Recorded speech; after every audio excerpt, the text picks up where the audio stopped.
What's going on, Dolphins? It is your boy Dillon, and I got a few things that I want to talk to you today about.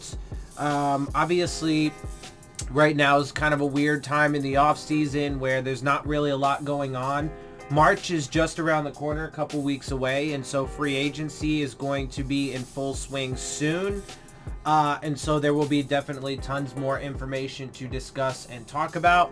But for now, it is kind of light. It is obviously the off season. I mean, the Super Bowl's over, so it's a really quiet time. So there's not much, but there are a few things that have over the past couple days or whatever that I wanted to discuss. So real quick, there's been a lot of talk about Justin Herbert like the past couple days about the Dolphins might be bypassing Tua Tagovailoa to get Justin Herbert either at 5th or trade up or whatever. So the only thing I really want to say about this is just a couple quick things. First of all, when it comes to this quarterback conversation, let's try not to get too wrapped up in, oh, they're going to take this guy or oh, they're going to take that guy, right? Because at the end of the day, there have been a ton of reports from the beginning of this whole thing that the Dolphins are going to take Tua. We've been tanking for Tua this whole time. And then there's other reports that no team has done more homework on Justin Herbert than the Dolphins. And then there's reports that, oh, Stephen Ross and the Dolphins are in love with Joe Burrow. Of course, there's going to be all of this no matter whether it's intended to be a smokescreen or not, all of it ends up being that in some way, shape, or form until one of those things actually comes to pass and prove not to be a smokescreen. And none of us are going to know that until the draft. In fact, I would venture to guess that even Stephen Ross and this team don't know that until that day. Because obviously there's medical checks on Tua and blah, blah, blah, blah, blah. But look, I've been saying this from Jump Street. The evidence, the only thing that we can say with any level of clarity or confidence is that the Dolphins are expected to take a quarterback high. Now, they could surprise the world and not do that. I mean, they're expected to have Fitzpatrick and Rosen and Jake Rudock there next year, so maybe they decide to not, right? Or whatever. But with the information that we have, all indications point that the Dolphins are going to take a quarterback high. My guess is that they are going to jump up to the number 3 spot with the Lions to take Tua Tagovailoa. Now, there are a million different scenarios of things that could happen. We just don't know yet, but that is my guess. So as far as Justin Herbert goes, whatever, it is what it is. As you guys know my philosophy, never take a quarterback in rounds 1 or 2. Take one every year in round 3 or later, depending on how much you need it, etc., etc. Never trade up for a guy, etc., etc. So you guys know my philosophy. I don't think taking any of those quarterbacks would be the right move, especially if it means you have to trade up to go get a guy. Now, there have been tons of reports on, oh, maybe the Dolphins are going to trade up to the number 2 spot with the Redskins to make sure they get Tua. Oh, maybe they're not even taking Tua. Maybe they're going to get Herbert. Oh, maybe the Lions actually want a quarterback after all. Maybe the Chargers or the Panthers jump the Dolphins, right? There's all of these articles, all of these different perspectives, and it's cool and it's fun because it is, it is fun to kind of like, predict and so on and so forth. But at this point in the process, there's really no new storylines, right? So all of these things we've been talking about for the past several weeks, for the past couple months, etc., etc., and there's a million different things that could happen. I don't think that it would be smart at all to take any of those quarterbacks high. Again, you know my philosophies, but we will have to wait and see what it is that the Dolphins end up doing come draft time at the end of April. So, real quick, let's also talk about, there's another article that I pulled from a Bleacher Report. It's talking about, surprising cuts that could end up happening. I honestly don't think this is really surprising. There's one here for the Dolphins. I really don't think it's surprising. I think it's unfortunate, and I wish and I hope it doesn't end up being the case, but it probably will be. So what they have here is Rashad Jones, safety.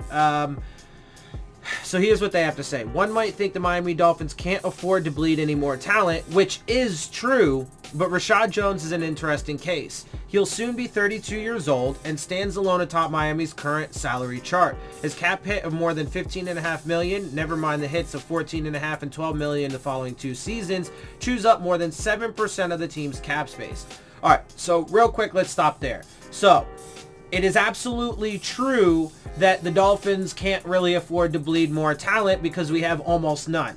It is also true that he is 32 years old and he has taken quite a beating over the course of his career to this point, and that is a mark against him. Nothing personally against him, but in this brutal sport of football, being 32 years of age, especially as a, in the box safety or, like running back, right? There are certain positions that take more wear and tear than others, right? And so, it is true that he is getting old, and he does have a bit of an injury history at this point. As far as his cap hits go, it's one of the least convincing arguments to get rid of him, simply because we made sure to have enough cap space. So if they really wanted to, they absolutely could pay him. Although, having said that, it is also true that he does have major cap hits. And so when you tie that in with the fact that he's getting older, he's missing a ton of games now, et cetera, with his injury history, et cetera. Although let's also note that with the move from slot corner to safety, Bobby McCain is now on that path because, and his injury, his shoulder injury is, evidence of that. He's never played that position. He's not really particularly suited for it. He only did okay and then got hurt, which is not unexpected for what they were asking him to do, unfortunately. And Rashad Jones is the example of that, because they had him come in and play for Rashad Jones, and then he got hurt too, almost in the same ways that Rashad Jones has gotten hurt, right? Bobby McCain just had shoulder surgery. Rashad Jones has had 2. Anyway, so the money thing technically would be a con, right? It's listed on the con side because when you add that to his injury history, et cetera, his performance is dropping. It becomes more of a negative than anything. Although, frankly, like I said, as far as I'm concerned, I don't really give a shit about that, especially considering the fact that they have more cap space than almost anybody, in the league right now. That might not be such a big deal if Jones wasn't fading as perhaps the last standout from an older version of these Dolphins. Well, I mean, that is true. Like I said, he is fading, and so that is part of it. But that's why I said it's unfortunate, because I do think that they are going to end up getting rid of him. They are going to clear that cap space, and I mean, he's just, from a strictly football perspective, I would say it is time to move on from him. Now, in a perfect world, he would understand that. Maybe he does understand that, although I don't know, whatever. In a perfect world, he would understand that, the team would understand that, and they would come to some mutual agreement in which, if he wanted to play a little bit longer, then maybe, they sign him to 1 more year, whatever, and blah, blah, blah, and then he retires as a Dolphin. Really, ideally, that's the way. Again, I mean, I know this is a little bit of a side note, but free agency, I'm actually totally against free agency. I think they need to go back to the days where it didn't exist, because then you had a lot more loyalty from the team to the players and the players to the team. You didn't see people jumping around chasing dollars, but of course, we live in a world that only cares about money, so it's not surprising. But anyway, so I think you guys get the point. It used to be a day where, guys would play themselves until they can't play anymore, and then they retire with the team that drafted them and that brought them up and developed them, et cetera, et cetera. And it's a beautiful, bright world.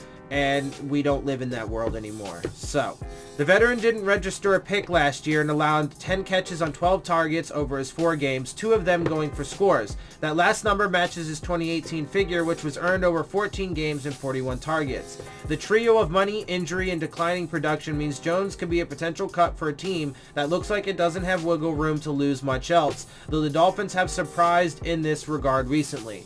Not really. That last statement is just categorically false. They haven't surprised in shit.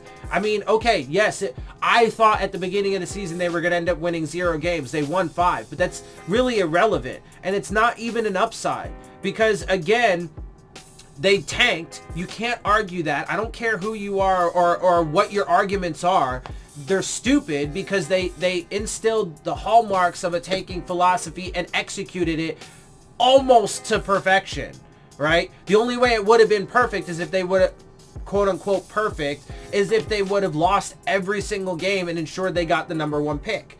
Now, they tried to have their cake and eat it too, and they are for now, but they have way too much to overcome. None of this is going to end up being a success. Again, my guess, that we'll have to wait and see, and again, they have the benefit of the doubt until it's proven, right? And they certainly can prove me wrong. I hope they do. But my guess, they're going to move up to number 3 with the Lions. They're going to take Tua Tagovailoa. They're going to be big spenders in free agency and think that they're going to adequately be able to address the offensive line, defensive line, etc., etc.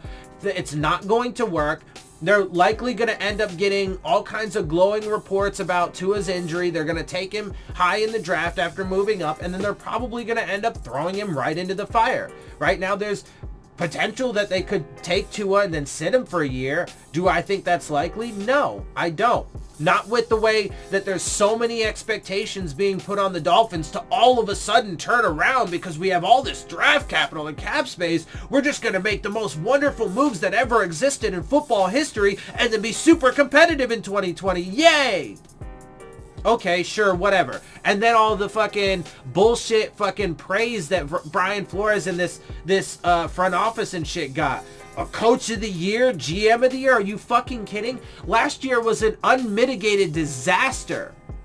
And they have dug themselves into such a tremendous hole that it's going to take them probably a decade to dig out of it. But that's not going to happen because after another 2 down years, Brian Flores is going to end up getting scapegoated by Stephen Ross. He's going to say all the flowery nice things. Brian did a wonderful job. We appreciate him and everything he's done, etc., etc., etc. But we just think it's time to move on. Because after 3 to 3.5 years, Stephen Ross fires his coaches. So we'll see. Again, I hope that they prove me wrong in all of these aspects. I just don't see it because the evidence doesn't point in that direction. So, anyway, to cap that, unfortunately, I do think that Rashad Jones is going to end up being cut. Ideally, they would just retire him, but, you know, I don't know that he's going to want to do that. I don't know if he feels he's ready to hang it up. And I don't see the Dolphins keeping him. So he's probably, unfortunately, it'll probably end up happening like this, right? Because of his injury history and everything, and he's getting older. I'm not even sure other teams, and also too, let's take into consideration that almost nobody respects the Dolphins in the league at this point. Not only because over the past couple decades, we've just dropping from such a world-class team to, you know, mediocre and then what we are now, but it's, you know, I mean, it's, anyway, so I don't know that anybody's really going to look at Rashad Jones and be like, I mean, somebody might, you know. I don't think that he's necessarily going to just, you know, not get picked up, but I think that there is a substantial possibility that the Dolphins cut him and then he just ends up retiring anyway and just retires as nobody, right? As not on a team. I don't know if that technically then would mean he would retire as a Dolphin since that was his last team in that case, but we'll have to wait and see. All right, moving on. There's another thing that I wanted to talk about. So the Dolphins apparently picked somebody up. This is from SB Nation, the Phinsider. Dolphins signed tight end Michael Roberts. Miami Dolphins GM Chris Greer is leaving no stone unturned en route to rebuilding the team's roster. I mean, the only evidence you really have for that is that they're combing through everybody's like practice squad and shit. That's not necessarily a good thing. Like, you actually have to be good at your evaluation, and they have proven to this point to be absolutely atrocious at their evaluation, both in the draft and through the free agency, waiver wire claims that they've done. And that's part of the reason why their hole is so big. Anyway, according to NFL Network's Mike Garofalo, the Dolphins have signed tight end Michael Roberts to a contract. Roberts was selected by the Detroit Lions in the 4th round back in the 2017 NFL Draft and spent 2 years with the team. He was in line to be traded to the New England Patriots before a shoulder injury voided the agreement. Following the conclusion of the 2018 season, Roberts signed with the Green Bay Packers, but failed a physical derailed his tenure with the team. So that, I mean... does anybody not see the red flags in this one? Like, I mean, he's been on like 3 teams. Well, almost 3 teams. He was going to be on the Patriots, but, injury. He's got these injury histories. He didn't even get on the Packers either. He was on just the one team, just the Lions. 3 years ago he got picked. Hasn't done anything yet and has only gotten injured. Okay. But this is the kind of shit that the Dolphins think are going to turn them into some sustainably winning franchise. Okay. None of it makes any fucking sense. But of course, we don't live in a world where things have to make sense. It just is. After sitting out the 2019 season to recuperate, Roberts is now healthy. Before signing with Miami, he worked out with 3 other teams and had more tryouts planned, but he decided to stick with the Dolphins. That's probably because he realizes that the Dolphins are so bare that that's going to be the best chance that he has. So, let's note that maybe Roberts is better. Maybe he is finally healthy, and maybe he is better than almost every other tight end that we have on the team. Maybe, with the exception of Mike Gesicki. And maybe he gets the number 2 spot on next year's roster. But even if that's the case, or maybe he gets the number 1 spot on the team. Even if that's the case, that doesn't prove that he necessarily is good or that the Dolphins were good at their evaluation. It just means that an average dude was able to do better than subpar guys on a subpar team with no talent, etc., etc. So that needs to be taken into full context, and then we need to go from there. Now, there is also a possibility that he could end up being a stud. Maybe he's just had a rough start to his career, but it's not trending in the right direction, and he's almost at the end of his rookie contract and looking like, now granted he's a 4th round pick, so he doesn't have like a 1st round status to uphold or to live up to, but so far in his career, it's, unfortunately just been failure to this point. The 25-year-old hulking tight end stands at 6'5", 265 pounds. So there is some intrigue there for sure. Over the course of 2 seasons with Detroit, he displayed an ability to overpower defenders as a blocker in the running game and occasionally contribute as a pass catcher as well. But then that's not exactly, encouraging either, because you have Durham Smythe, who is your blocking tight end, and Mike Gesicki, who's your pass catcher. So what? He's going to be brought in. And Clive Walford was a guy just like that. An older veteran who, had some good things that he showed, but ultimately, was just okay and had some injuries and so on and so forth. Was getting older, etc., etc. And was brought in to essentially be a blocker and then didn't end up fucking working out or really becoming much of anything. We'll see. To be fair and give him the benefit of the doubt, we'll have to wait and see. But the evidence is not really looking so far like it's going to be much of anything. We'll have to wait and see though. And like I said, there is some intrigue. He's not super old, to be completely fair. He's only 25, so he definitely still has time. He is still on his rookie contract, so he should be cheap. He's tall, he's big, he has potential. We'll see if he can be healthy, remain healthy, earn a spot on the roster, which I don't think at that position is going to be particularly difficult as it stands right now. And then let's see if he can actually contribute to the team, etc., etc. Roberts played in 23 games with the Lions and started 5. He accumulated 13 receptions for 146 yards and 3 touchdowns, with all 3 scores coming during the 2018 season. Miami's tight end depth chart now consists of Mike Gesicki as the primary pass catcher, Durham Smythe as the top blocker, and Chris Myarick and Clyde Walford as depth. Walford, however, is set to hit free agency this March, and there is currently no indication that Miami plans to bring him back for another season. So, from my perspective, as it looks right now, they're just taking a slightly younger version of Clyde Walford and Michael Roberts. That's his name? Michael Roberts? Yes.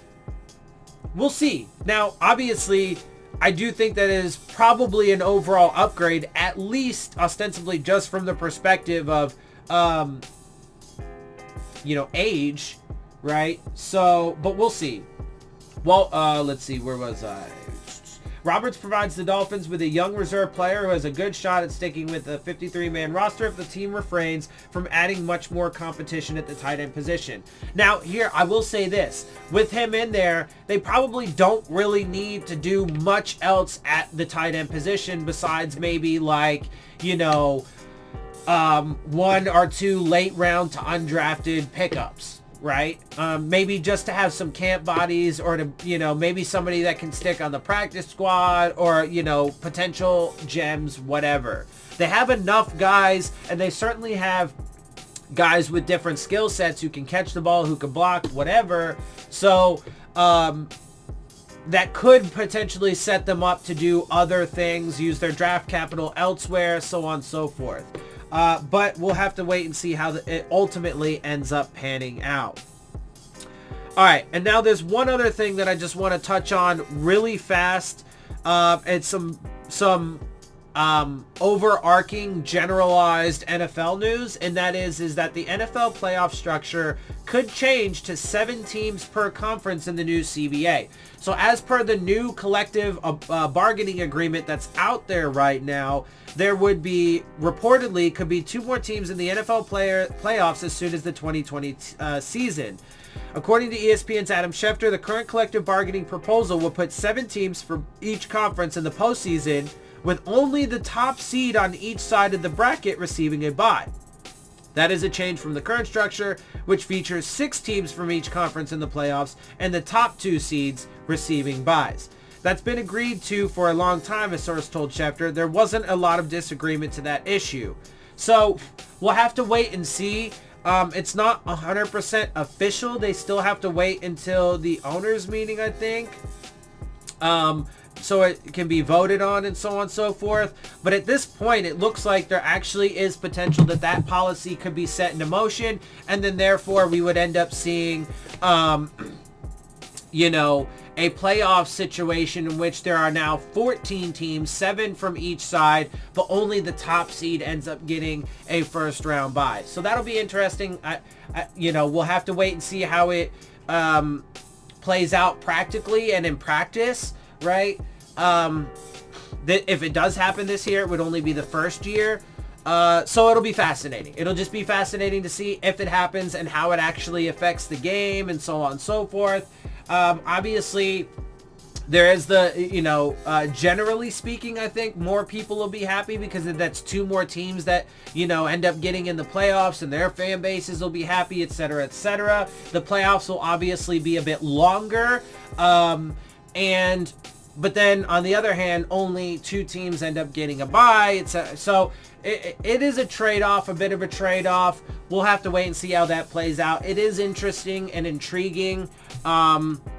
So we'll just have to wait and see. Anyway, that's all I got for you guys. I'm going to go ahead and get up out of here. I hope you guys enjoy my videos and perspective. If you do, make sure you hit the subscribe button. Make sure you hit the like button. Make sure you hit the bell if you want to get the alerts. Share my channel and videos with your friends and family. Leave your questions, comments, and concerns down in the comment section. And of course, as always, make sure you follow me on Twitter at Dillon Tartaro. And with that, I am out. I'll see y'all soon. Fins up.